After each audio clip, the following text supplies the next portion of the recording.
Hello students, welcome to the human physiology lectures. आज हम पढ़ेंगे regeneration of nerve fibre. Regeneration किसी भी वजह से अगर न्यूरॉन जो है, नर्व फाइबर जो है वो डैमेज हो जाता है तो उसका रीजनरेशन का क्या प्रोसेस रहता है या क्या लिमिटेशंस रहती हैं।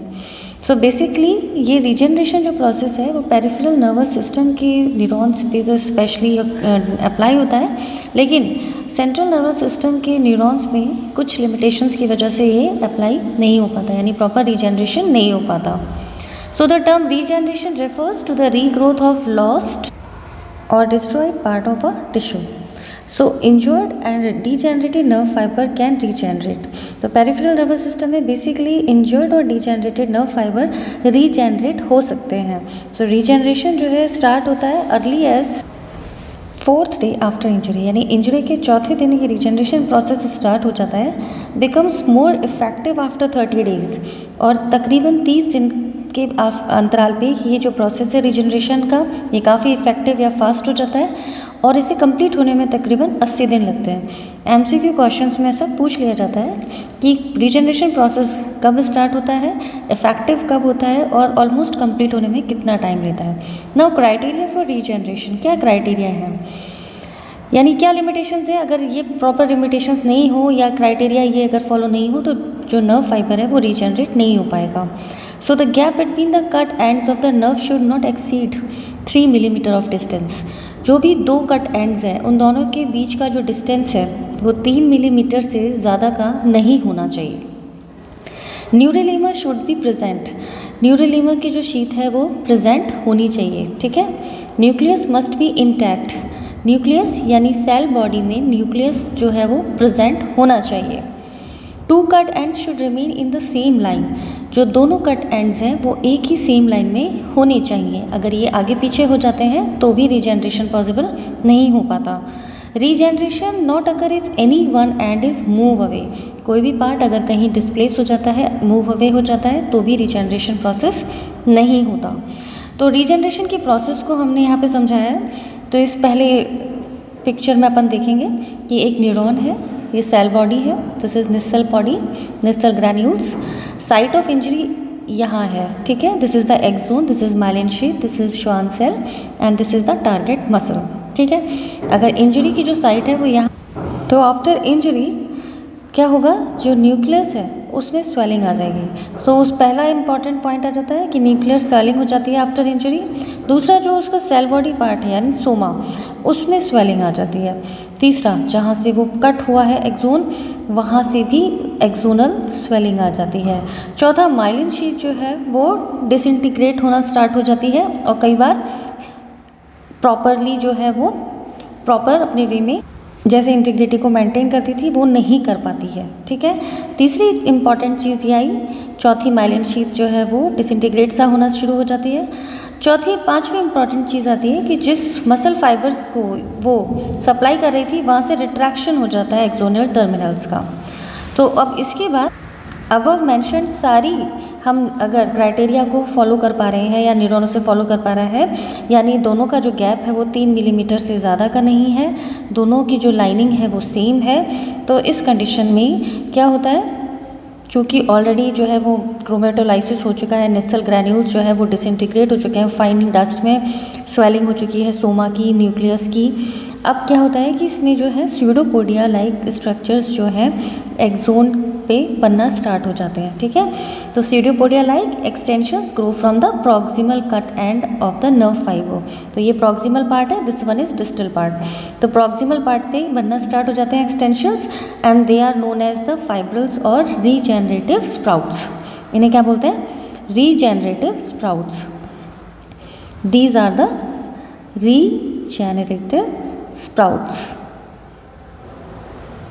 ठीक है। अब जैसे ये प्रोसेस आगे बढ़ता है रीजनरेशन का, आप देखेंगे कि यहाँ तक आते आते ये कंप्लीट जो एक्सोन है बीच में डिसइंटीग्रेट हो चुका है, ठीक है।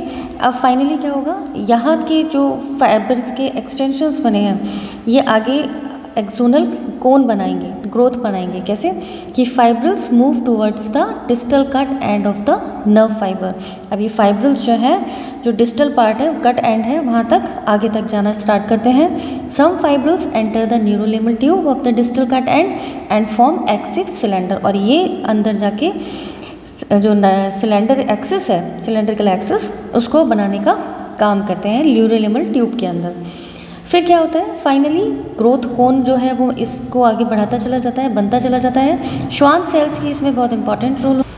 जैसे जैसे एक्सोनल कोन आगे बढ़ता जाता है, श्वान सेल्स जो है न्यूरोलेमल ट्यूब गाइड करते हैं एक्सोन को एक सीधी लाइन में आगे बढ़ने के लिए, fibrils into the tube and also synthesise the nerve growth factor which attract the fibrils from proximal segment.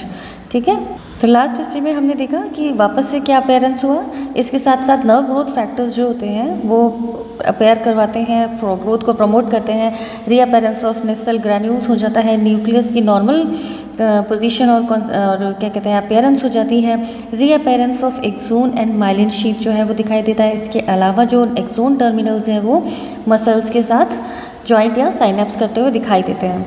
अब फाइनली जो प्रॉक्सिमल सेगमेंट में आगे तक ये बना है, axis cylinder fully established inside the neurolemmal tube. अब कंप्लीटली पूरी न्यूरोलेमल ट्यूब में ये एक्सिस सिलेंडर बन जाता है, और इस पूरे प्रोसेस को कंप्लीट होने में तकरीबन 3 महीने लगते हैं। तो this is important MCQ question कि पूरे 3 महीने लगते हैं इस एक्सिस सिलेंडर को बनने में। इसके एक्सिस सिलेंडर के बनने के बाद माइलिन शीट जो है वो फॉर्म होना शुरू हो जाती है with the help of Schwann cells, और श्वान सेल्स स्लोली सीक्रेट करती हैं, माइलिनेशन कंप्लीट करती हैं, और इस पूरे कंप्लीट माइलिनेशन में तकरीबन 1 साल का समय लग जाता है। जब माइलिनेशन कंप्लीट होता है तो डायमीटर जो है वो ग्रेजुअली इंक्रीज हो जाता है नर्व फाइबर का।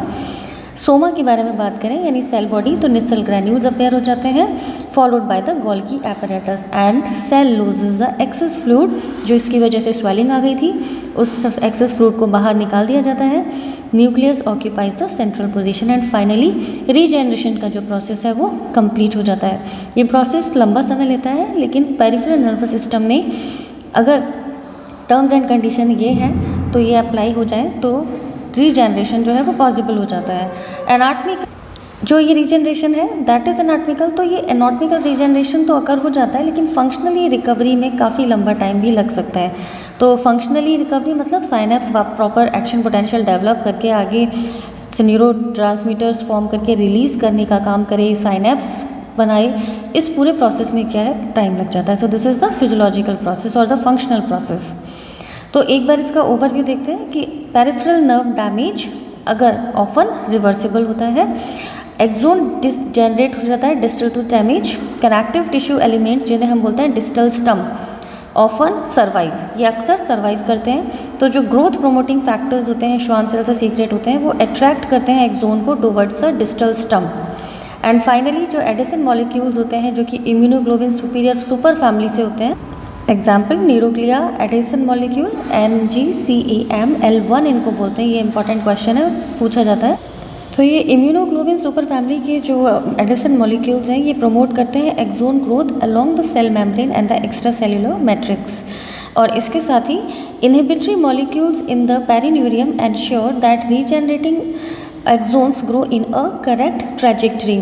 तो जो इनहिबिटरी मॉलिक्यूल्स होते हैं पेरिन्यूरियम में, ये फाइनली फाइंड आउट करते हैं या डिस्क्राइब करते हैं कि जो एक्सोन की ग्रोथ हो रही है वो, तो ट्रैजेक्टरी मतलब करेक्ट पाथ में जा रहे हैं, जहाँ पे दोनों की इंजरी हुई है तो उनका जो आगे ग्रोथ कोन प्रमोशन है वो एक सही दिशा में होना चाहिए।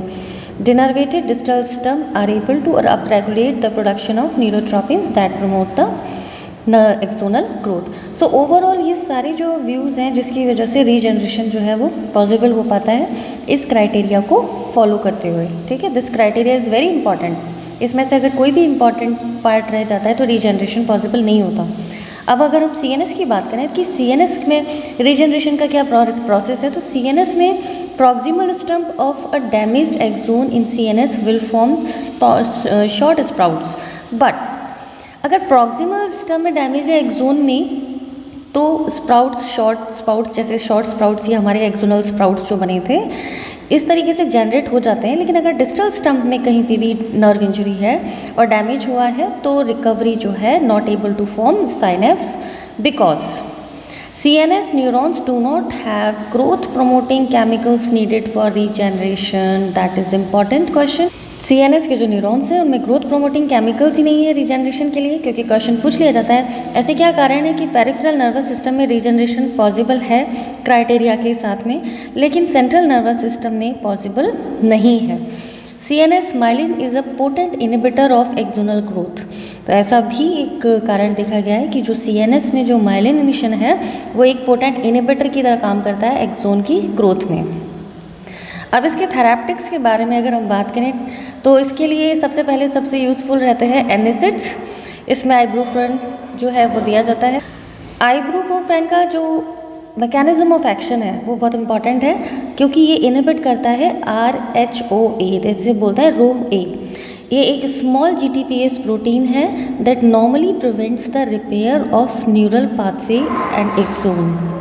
यानी RHOA अगर ये इनहिबिट हो जाए, ठीक है, अगर ये इनहिबिट हो जाए तो चूंकि ये इसका जो मेन फंक्शन है कि न्यूरोनल पाथवे और एक्सोन के ग्रोथ प्रमोशन को रोकता है, और इसी को ही एनिसिड से अगर हम इनहिबिट कर देते हैं तो प्रमोट हो जाती है रीजनरेशन प्रोसेस। समझ में आया? तो non steroidal anti inflammatory drugs में जो मैकेनिज्म ऑफ एक्शन होता है ये इनहिबिट करते हैं RHOA को, और ये वो प्रॉपर सब्सटेंस है जो कि न्यूरोनल पाथवे और एक्सोन की ग्रोथ प्रमोशन को रोकता है। दूसरा इसमें आता है पर्ट्यूसिस टॉक्सिन। इसका क्या मैकेनिज्म ऑफ एक्शन होता है? ये पर्ट्यूसिस टॉक्सिन्स जो होते हैं इंटरफेयर करते हैं with signal transduction via trimerics G protein. ये इंपॉर्टेंट क्वेश्चंस हैं, MCQs में ये पूछे जाते हैं। ये pertussis toxin then finally inhibit myelin associated inhibitors after nerve injury. जो भी माइलिन एसोसिएटेड इनहिबिटर्स होते हैं जो माइलिन के फॉर्मेशन को आगे प्रमोट नहीं करते हैं इंजरी के बाद, ऐसे फैक्टर्स को ये इनहिबिट कर देता है, ठीक है। और फाइनली प्रिवेंट ग्रोथ कोन कोलैप्स, और ग्रोथ कोन को कोलैप्स होने से रोकता है, जिससे ग्रोथ कोन जो है वो आगे की दिशा में आगे अपनी ग्रोथ कन्फर्म करता है। थर्ड इम्पॉर्टेंट थेराप्टिक्स में आता है एक्सपेरिमेंटल ड्रग्स।